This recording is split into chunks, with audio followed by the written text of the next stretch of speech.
예, 오늘 보실 말씀 마가복음 10장 17절로 22절입니다. 오늘 하나님 우리에게 들려주시는 말씀은 마가복음 10장 17절로 22절, 한 부자 청년의 오해와 실패를 통해 본 교훈, 이런 제목을 가지고 말씀을 보겠습니다. 앞에 화면을 보시고 저랑 같이 또박또박 얼마 안 되니까 같이 합독합니다. 예수께서 길에 나가실새 한 사람이 달려와서 꿇어 앉아 묻자오되 선한 선생님이여 내가 무엇을 하여야 영생을 얻으리까? 예수께서 이르시되 내가 어찌하여 나를 선하다 일컫느냐? 하나님 한 분 외에는 선한 이가 없느니라. 내가 계명을 안 하니 살인하지 말라, 간음하지 말라, 도적질하지 말라, 거짓 증언하지 말라, 속여 빼앗지 말라, 내 부모를 공경하라 하였느니라. 그가 여짜오되 선생님이여 이것은 내가 어려서부터 다 지켰나이다. 예수께서 그를 보시고 사랑하사 이르시되 내게 아직도 한 가지 부족한 것이 있으니 가서 내게 있는 것을 다 팔아 가난한 자들에게 주라. 그리하면 하늘에서 보화가 내게 있으리라.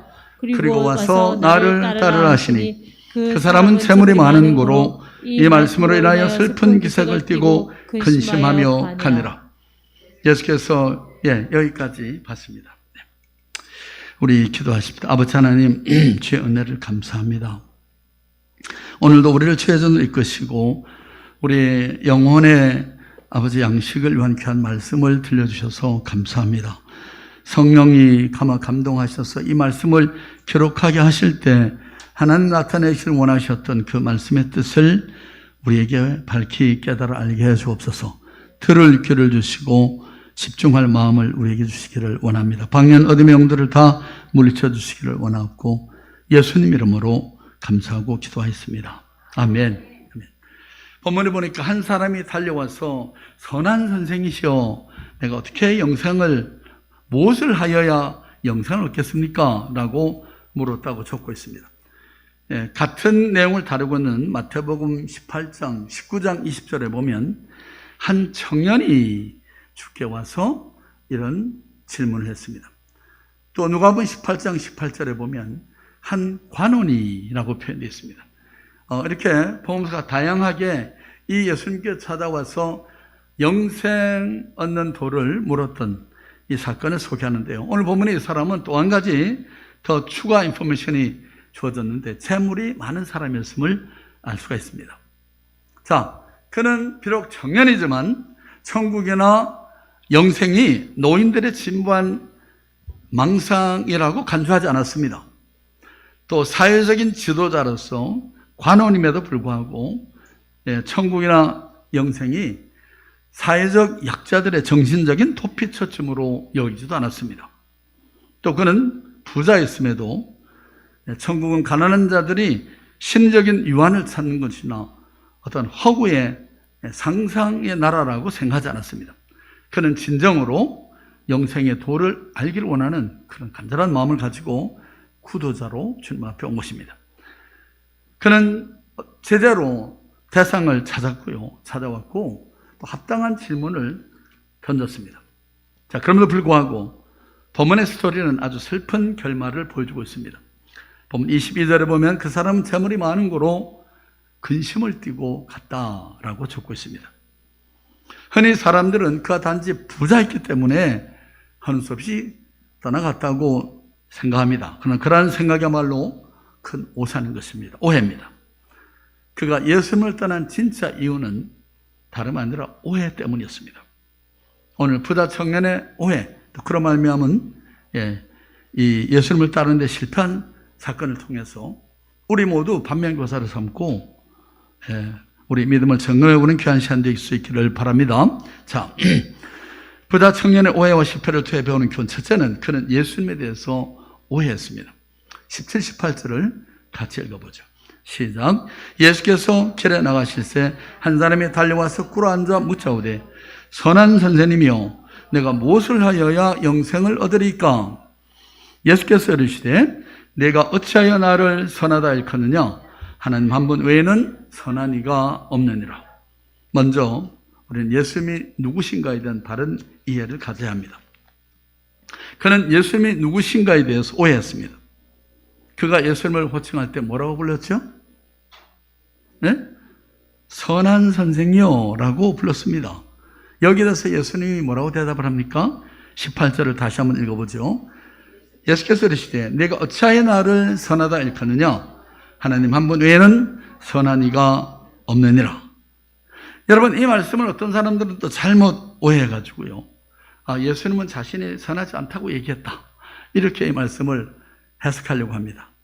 자, 그렇다면 이 18절 말씀을 통해서 예수님이 말씀하시고자 하는 의도는 무엇이었을까요? 인간 세상에는 선한 사람이 없다는 겁니다. 오직 선한 분은 누구예요? 하나님 한 분밖에 없어요. 자, 그런데 내가 나를 선하다고 말하느냐? 선하다고 했느냐? 그래, 그렇다면 너 잘 봤다, 내 말이 맞다, 그러면서 뭐라고요? 왜냐하면 내가 하나님이기 때문이다, 이렇게 말씀하는 겁니다. 자, 로마서 3장 10절과 12절 말씀을 같이 읽어보죠. 기록된 바 의는 없나니 하나도 없으며 깨닫는 자도 없고 하나님을 찾는 자도 없고 다 치우쳐 함께 무익하게 되고 선을 행하는 자는 없나니 하나도 없느니라. 예, 하나님 앞에 스스로 의롭다고 인정을 받을 만큼 선한 사람은 한 사람도 없다는 것입니다. 여러분, 인간의 선이라는 것은 지극히 상대적인 것입니다. 하나님의 관점에서 볼 때 자신의 선을 앞세워서 하나님 앞에 나올 수 있는 자격을 가진 사람은 단 한 사람도 없다라고 말씀합니다. 그러니까 본문에서 선한 분은 하나님 한 분밖에 없다는 이 말씀을 통해서 예수님이 나타내시려고 했던 것은 무엇일까요? 나는 하나님이다, 선한 선생이 아니라 내가 하나님이다 라고 말씀하는 거예요. 여러분, 위대한 스승이라든가 세계 4대 성인 중에 한 분, 종종 사람들이 예수님에 대해서 말할 때 이런 표현을 하죠. 그러나 그러한 호칭은 전혀 적절한 표현이 아닙니다. 여러분, 예수님은 위대한 스승이나 성인이 아니라 그는 하나님이시고 인류의 구원자이십니다. 여러분, 위대한 인간이 위대한 스승이 될 수가 있고 성인 소리도 들을 수 있지만은 그러나 우리를 구원하는 구세해 줄 수는 없는 것입니다. 여러분, 이 차이를 쉽게 이해할 수 있도록 우리 나폴레옹이 남긴 말을 한번 살펴보죠. 만일 소크라테스가 이 방에 들어온다면 우리 모두는 일어나서 그에게 존경을 표해야 마땅하다. 그러나 예수 그리스도가 이 방에 들어오신다면 우리 모두는 그분 앞에 엎드려 경배함이 마땅하다. 여러분, 적어도 나폴레옹은요, 예수 그리스도가 단순히 존경받을 스승 정도가 아니라 예배의 대상이요, 우리 삶의 주권자, 주관자라는 것을 인식하고 있었던 것입니다. 예수님이 누구신가에 대한 바른 이해를 갖는 것, 우리 신앙의 가장 중요한 첫 스텝입니다.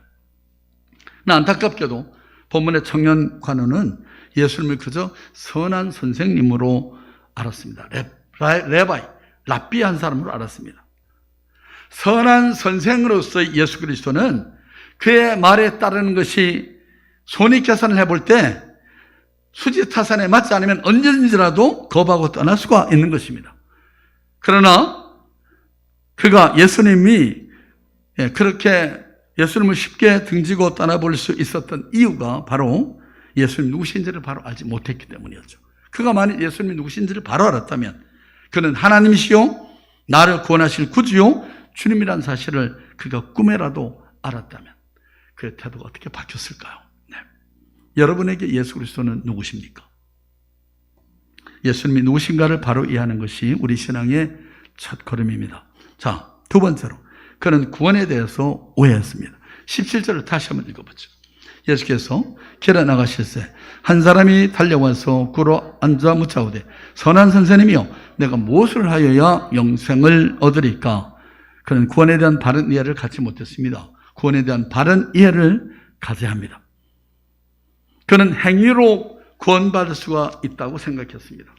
구원은 이렇게 선한 행실로 획득될 수 있다고 생각했습니다. 여러분, 그 청년에 던진 질문이 뭐였죠? 그 영생에 대한 갈증을 가지고 주님 앞에 나와서 여쭈인 것은 매우 훌륭한 태도입니다. 그럼에도 불구하고 그가 던진 질문은 그가 매우 잘못된 구원관에 사로잡혀 있다는 것을 보여줍니다. 여러분 주께 뭐라고 물었죠? 내가 무엇을 하여야 영생을 얻겠습니까? 라고 물었습니다. 여러분, 그는 영생을 얻기 위해서 무엇을 해야 된다고, 뭔가를 해야만 된다고 생각하고 있었던 것입니다. 이것이 어쨌든 정말 심각한 편견입니다. 인간의 의로 영생을 획득할 수 있다고 하는 생각을 가지고 그는 주께 나온 것입니다. 이는 오늘날에도 영생과 구원에 관한 많은 사람들이 가지고 있는 편견이요 선입관입니다. 그러나 예수님은 계속해서 대화를 통해서 네가 어찌 나를 선하다고 일컫느냐? 하나님 한 분 외에는 선한 이가 없다. 18절에 그렇게 말씀했습니다. 무슨 말이죠? 선으로 영생을 얻을 수 있다고 생각하느냐? 그 생각을 버리라고 말합니다. 구원에 대한 바른 이해를 가지라고 말합니다. 여러분, 어떻게 라고 그가 물은 것이 아니라 뭐라고 물었죠? 무엇을 하여야 영생을 얻습니까? 라고 물었습니다. 여러분, 주님이 뭐라고 대답을 했습니까? 21절을 보십시다. 예수께서 그를 보시고 사랑하사 이르시되 내게 아직도 한 가지 부족한 것이 있으니 가서 내게 있는 것을 다 팔아 가난한 자들에게 주라. 그리하면 하늘에서 보화가 내게 있으리라. 그리고 와서 나를 따르라 하시니. 여러분, 이 말씀을 또 잘못 이해해가지고요. 구원을 얻기 위해서는 자산을 다 팔아서 필요 줘야만 영생을 얻을 수가 있다. 구원을 얻을 수 있다. 이렇게 생각하는 사람이 있습니다. 오해입니다. 그런 뜻이 아니고요. 자, 그럼 그게 아니라면 여러분 대체 무슨 뜻으로 주님이 말씀을 했을까요? 주님의 의도를 바로 이해하기 위해서는 그 앞서 나온 대화를 우리가 먼저 살필 필요가 있습니다. 여러분 19절 20절을 한번 같이 읽어보죠. 내가 계명을 안 하니 살인하지 말라, 간음하지 말라, 도둑질하지 말라, 거짓 증언하지 말라, 속여 빼앗지 말라, 내 부모를 공경하라 하였느니라. 자, 이렇게 말했더니만 이 청년이 뭐라고 대답합니까? 20절에 그에서 어디? 선생님이요, 이것은 내가 소시적부터 다 지켜 행했습니다 라고 대답했습니다. 여러분, 여기서 문제를 우리가 찾아낼 수 있습니다. 뭐죠? 이 청년은요, 도덕적 자신감에 넘쳐 있습니다. 자신은 의롭고 결코 죄인으로 정죄될 요소가 없다라고 지금 항변하는 것이에요. 여러분, 예수님을 구주와 주님으로 영접하기 위해서는 반드시 죄인됨을 깨달아야 되는데 이 청년의 문제가 뭐죠? 자기는 율법에 비추어서 아무런 죄가 없다고 얘기하는 거예요. 그래서 주님이 율법의 궁극적인 정신을 가르쳐주기 위해서 그에게 아픈 데를 찌른 것입니다. 그게 뭐죠? 내 재산을 다 팔아서 가난한 자들에게 줘라. 그럼 나를 따르라. 뭘 위해서요? 어떤 의도로 주님이 이렇게 말씀했다고요? 너 죄인이야. 이걸 알게 하기 위해서 그렇게 한 거예요. 구원에 대한 바른 이해를 갖는 것이 중요합니다. 여러분, 우리는 죄인임을 알기 위해서 여러 가지 계명을 어길 필요 없습니다. 거기까지. 단 한 가지 계명 준수에 실패해도 우리는 죄인으로 정죄되기에 충분합니다. 그래서 야고보 사도도 야고보 2장 10절에서 이렇게 말합니다. 누구든지 온 율법을 지키다가 그 하나를 범하면 모두 범한 자가 되나니 단 하나의 계명을 어기는 것, 단 한 번의 거짓말로도 하나님 앞에 죄인으로, 그래서 하나님의 진노를 피할 수가 없게 된다고 말씀하는 것입니다. 여러분, 그렇습니다. 저와 여러분 모두는 죄인입니다. 아멘입니까? 예. 그러면 여러분 가운데 어떤 분이 저한테 이렇게 항변하는 분이 계실지 모릅니다. 그럼 도대체 누가 구원을 받을 수가 있겠습니까? 예수님 곁에서 듣고 있던 제자들도 똑같은 의문을 주께 나타냈습니다. 보죠.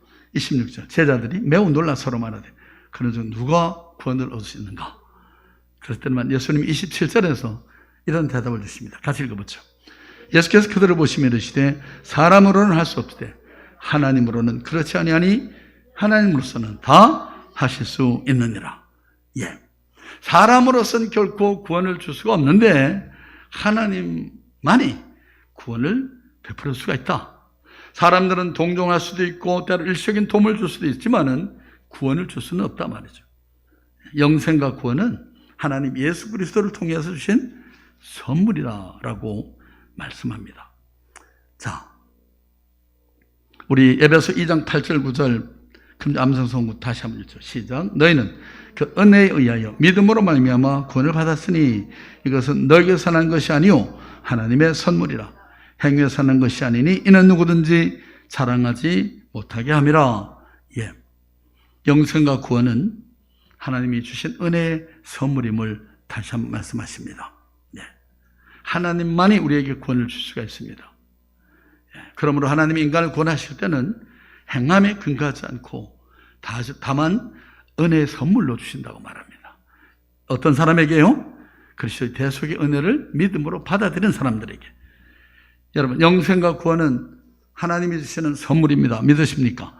여러분, 그러므로 로마서 6장 23절은 이렇게 우리에게 말씀합니다. 죄의 삭은 사망이요 하나님의 은사는, 하나님의 선물은 그래서 예수 우리 주 안에 있는 영생이니라.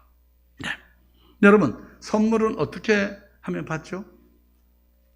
선물을 받을 때 여러분 어떻게 해야 됩니까? 그냥 받으면 됩니다. 어떻게 할 필요가 아무도 없습니다. 그냥 주면 yes, 땡큐 하고 받으면 되는 거예요. 제가 어저께 샌디에고에 제가 아파트 살던 아파트에 같이 살던 감리교 이 올간 파이프 올간을 연주하는 집사님이 한국에 들어왔는데 애 셋을 데리고 강릉을 방문하러 왔더라고요. 애들이 이제 다 커가지고 그 녀석들 조그만할 때 봤는데 얼마나 컸는지 대학원 대학생 아이들이 이제 셋이 왔는데 제가 참 걔들이 참 착하고 늘 인사성도 바르고 그래서 참 좋은 인상을 가지고 있었거든요. 근데 강릉 왔는데 뭐 따로 선물을 살 건 없고 그래서 제가 돈을 좀 집어넣습니다. 너 이거 가져가서 맛있는 거 사 먹어라. 그랬더니 그 아이들이 목사님 아니에요 이러지 않고 감사합니다 받더라고요. 예.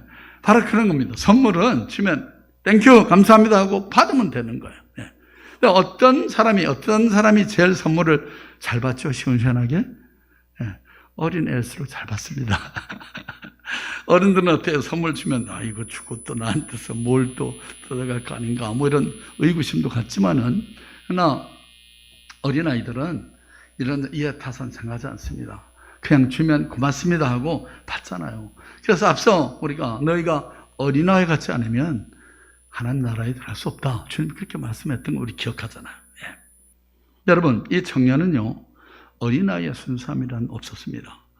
그 자신 안에 탐심의 허물이 있음을 알고도 그는 끝까지 자기 행위에 의로움을 붙잡았습니다.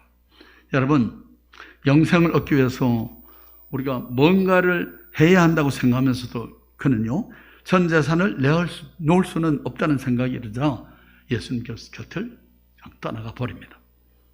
여러분 저와 여러분이라면 어떻게 하겠는지 오늘 이 말씀을 받는 성도님들 가운데 혹시나 난 재산이 좀 있는데 그럼 주님이 나한테도 다 팔아서 가난한 자한테 주고 오라는 건가?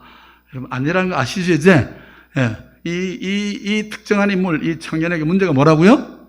자기 의에 충만해서 자신의 죄인됨을 깨닫지 못했기 때문에 주님이 그것을 알게 하기 위해서 그 가장 붙잡고 귀히 여기는 것, 그 탐심, 그 우상을 내려놓도록 요청한 거고요. 그는 거기에 실패한 것입니다. 네.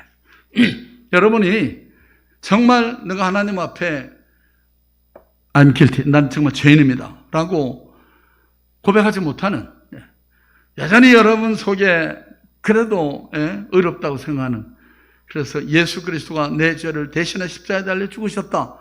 그거 내가 전적으로 그 예수님의 십자가 보혈의 공로만을 의뢰하고 주님 앞에 나오지 못하도록 내 마음에 그 교만과 어떤 자부심, 자긍심 이런 것이 아직도 있다고 하면 그런 부분을 우리가 주님 앞에 내려놓도록 요청하는 것입니다.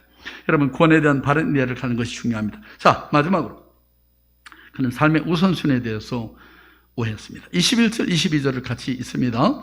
예수께서 그를 보시고 사랑하사 이르시되 내게 아직도 한 가지 부족한 것이 있으니 가서 내게 있는 것을 다 팔아 가난한 사람들에게 주라.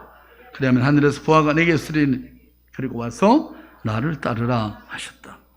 예. 우리가 삶의 우선순위, 그 다음에 22절, 그 사람은 재물이 많은 거로 이 말씀으로 인하여 슬픈 기색을 띠고 근심하며 갔다. 예, 삶의 우선순위를 바로 확정하고 살아가야 합니다. 여러분, 그는 삶의 우선순위를 확정하며 실패했습니다. 여러분, 우선순위가 뭐죠? 중요한 일의 순서잖아요. 여러분, 행복은 올바른 우선순위를 따라 사는 사람에게 주어집니다. 예, 반면에 불행은 이 우선순위에 혼동을 가져오는 사람들에게 나타나죠. 예. 본문의 청년은 우선순위의 확정에 혼동했습니다. 영생 얻는 것이 시급하고 중요하다고 생각을 하고 주님을 찬 데까지 좋았습니다. 그에게서 더 중요한 것이 있었는데 그것은 바로 재물에 대한 탐심이었던 거죠. 결국 우선순위에 있어서 예수님과 영생의 문제는 뒤로 물려놨고 그래서 예수님을 등지고 떠나는 비극적 선택을 하게 이뤘던 것입니다. 여러분, 오늘 저와 여러분에게 중요한 우선순위는 무엇입니까? 오늘 여러분이 다른 일을 다 지켜두고 여호와 하나님 앞에 예배하러 오신 여러분 잘하셨습니다.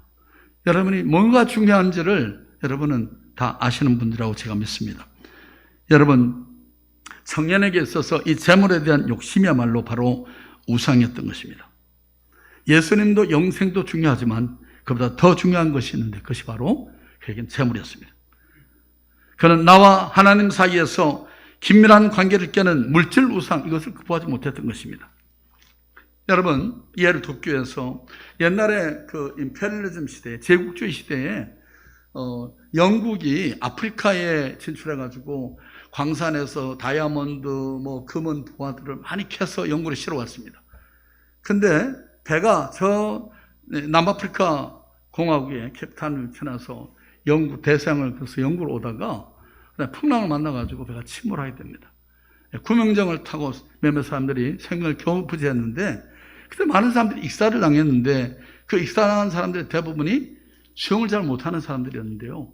그런데 참으로 안타까운 사실은 그들 가운데 몇몇 사람들은 너무 많은 금, 은 이런 귀금속들을 몸에 지니고 탈출하려다가 그만에 힘이 빠져가지고 물에 익사했습니다. 여러분, 아무리 많은 재산을 소유한다 해도 생명 이런 데 무슨 소용이 있습니까? 길과 진리요 생명이신 우리 주님이 여러분 영생을 우리에게 가져다 주셨음을 여러분 믿으시는지요? 그렇다면 정말 우리에게 생명을 주시고 영원한 하나님 나라로 인도하시는 그 예수님보다 더 소중한 것은 무엇입니까? 여러분이 정말 이 중병을 앓으면서 병원에 실려갔는데 의사가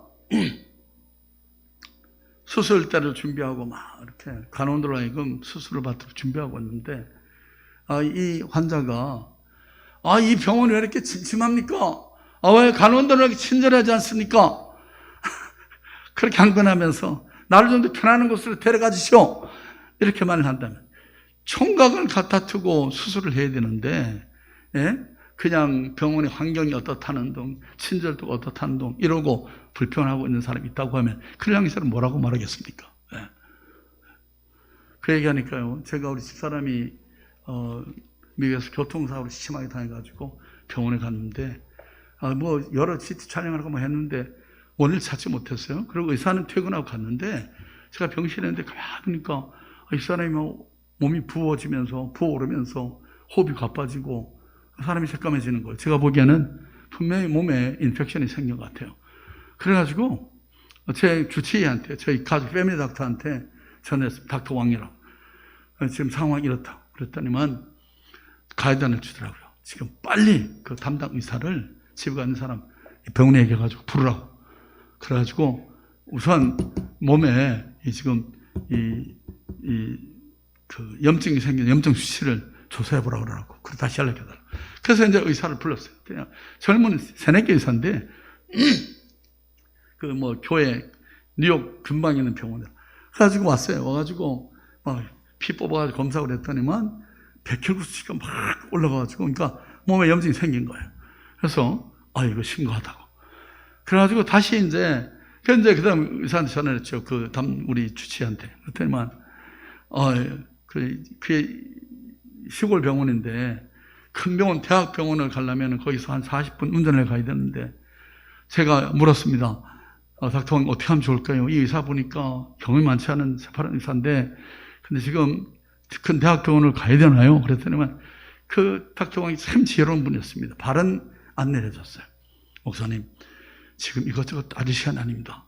옮기다 보면 잘못한 사면 가실 수가 있고 그 병원에 가면 또 검사를 다시 합니다. 그러니까 시간만 지되니까 그 전문 의사 믿으시고 목사님 하나님 의뢰하시니까 기도하시고 맡기시라고 당장 수술하라고 하라고 그래가지고 막 그 응급수술을 막 모온도도 안 된 상태에서 막 째고 수술했는데 안에 보니까 창자가 터져가지고 한 5cm를 끊어내게 됐는데요. 보여주더라고요. 끊은 장면을 가지고 나왔어요. 그래서 생명을 건졌습니다. 예. 제가 장가를 2번 갈 뻔했어요. 장가. 그래서 그 순간에 여러분 정말 중요한 게 뭐예요? 예. 정말 판단을 바라는 게 중요한 겁니다. 제가 의사가 경험은 갖고 병원이 이렇고 저렇고 이런 걸 따지다 보면 아마 생명은 건지지 못했겠죠, 그죠? 네. 우리가 삶에 있어서 이런 정말 중요한 것이 무엇인지를 바른 판단 내려야 할 때가 분명히 있는 것입니다. 네. 저와 여러분을 살리시기 위해서 십자가를 지시고 피 흘려 죽으신 그리고 그 거룩한 사랑을 힘입어서 주 앞에 나온 우리들에게 영생을 선물로 주시는 그 주님, 그 주님을 우리가 붙잡아야 되지 않겠습니까? 여러분, 세상에 이보다 더 큰 복이 어디 있습니까? 여러분, 죄의 용서함과 구원받은 우리들이야말로 진짜 행복자들 아닙니까? 수지 맞은 사람들 아닙니까? 여러분, 예수님께서 이걸 뭘로 비유했습니까? 한 사람이 밭을 갈다가 쩡그렁해서 보니까 금은 부화가 문제 단지가 발견됐습니다. 여러분, 고대 사회에서는 땅 주인 것입니다. 누가 발견했든지. 그래서 이 사람이 어떻게 했다고요? 가서 자기 소기를 다 팔아가지고 그 밭을 샀다고요. 총밭이 그와 같은 것이다 라고 말씀한 겁니다. 여러분, 그리스도 예수 안에서 우리에게 주어진 구원의 은혜는 그렇게 소중한 것이에요. 이 젊은 관원 청년이 주님이 그거 다 팔고 너 나한테 와라 그럴 때 그 예수님을 따르는 것, 예수님이 제시하는 구원의 은혜를 받아들이는 것이 얼마나 귀하고 소중한 것임을 알았으면 그가 2번 다시 생하지 않고 순종했을 것입니다. 네. 그러나 그는 예수님을 바로 알지 못했고 구원에 대해서도 바른 길을 이해하지 못했기 때문에 그는 실망하고 슬픈 기세라고 떠났던 것이죠. 여러분, 우리에게 주어진 이미 우리가 부여받고 있는 이 행복, 이 축복, 이것을 감사하십시다. 네. 아직도 이 행복을 누리지 못한다고 하면 여러분 삶의 우선순위를 바꾸십시오. 우리 죄를 대신 짊어지시고 십자가에 달려 죽으시고 사흘 만에 부활하신 그 예수 그리스도, 그분이 죄인됨을 깨닫고 십자가 앞으로 나오는 모든 사람에게 조건 없이 무엇을 해야만 되는 것이 아니고 그냥 믿기만 하면 영생을 선물로 준다고 말씀합니다. 우리 모두가 다 이 포배를 소유하고 누리는 사람들입니다. 우리 찬송 하나 부를까요? 세상 사람 날 부러워 아니하여도 나도 역시 세상 사람 부럽지 않네. 저도 나이를 먹는 것 같습니다. 이런 찬양이 좋습니다. 은혜가 되고. 한번 우리 가사를 묵상하시고 찬양 부르시죠. 세상 사람 날 부러워 아니하여도 나도 역시 세상 사람 부럽지 않네. 하나님의 크신 은혜 생각할 때에 할렐루야 찬송이 저절로 나네. 세상 사람 날 부러워 아니하여도 나도 역시 복의 영화 부럽지 않네. 예수님의 신부를 생각할 때에 할렐루야 찬송이 저절로 나네. 세상 사람 날 부러워 아니하여도 하늘나라 천군 천사 날 부러워해. 영원토록 우리 영화 생각할 때에 할렐루야 찬송이 저절로 나네. 여러분, 더 늦기 전에 지금 이 순간 여러분에게 주어진 이 구원의 선물, 이 행복을 소유하시길 바랍니다. 구원의 기쁨과 영생의 소망을 누리고 늘 주 안에서 우리에게 베풀어 주시는 그 은혜의 약속을 인해서 감사하고 기뻐하는 그런 우리들 모두 될 수 있기를 주 이름으로 바랍니다. 기도하죠. 아버지 하나님, 주의 은혜를 감사합니다. 오늘도 우리를 주의 전으로 이끄시고 아버지 하나님, 참 우리에게 베풀어 주신 그 은혜의 선물, 아니 우리 주 예수 그리스도를 우리가 소유하고 사는 것, 이것이 얼마나 놀라운 특권인지를 알게 해주셔서 감사합니다. 아버지 하나님, 이 땅을 사는 날 동안 아버지여, 세상에 그 무슨 금은보화로 바꿀 수 없는 예수 그리스도와 그 그리스도 예수 안에서 우리에게 주어진 영원한 생명의 이 특권을, 이 귀한 보배를 우리가 아버지 늘 감사하고 늘 누리고 자랑하며 증가하며 사는 우리 모두가 되게 해주시기를 원합니다.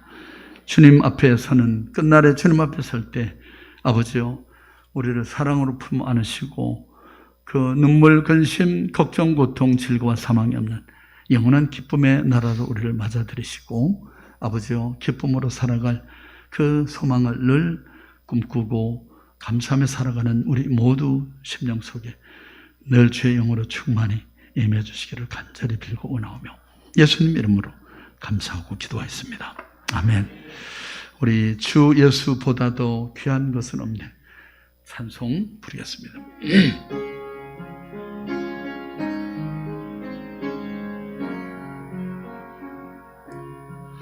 주 예수보다도 귀한 것은 없네. 이 세상 무기와 바꿀 수 없네. 영축을 내 대신 돌아가신 그 놀라운 사랑 잊지 못해. 세상 즐거움 다 버리고 세상 자랑 다 버렸네.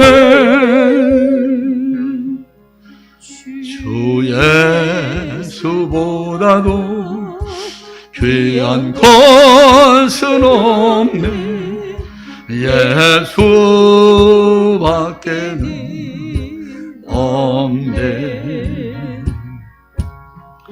주 예수보다도 귀한 것은 없네. 이 세상 명예와 바꿀 수 없네.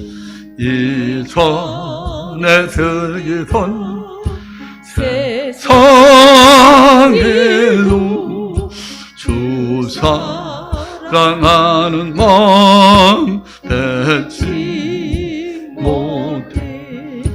세상은 거움 다 버리고 세상 자랑 다 버렸네. 주 예수보다도 귀한 것은 없네. 예수밖에는 없네. 주 예수보다도 귀한 것은 없네. 이 세상 행복과 바꿀 수 없네. 유혹과 핍박이 몰려와도 주 섬기는 내 마음 변치 않아. 세상 즐거움 다 버리고 세상 자랑 다 버렸네. 예수보다도 귀한 것은 없네. 예수밖에는 없네.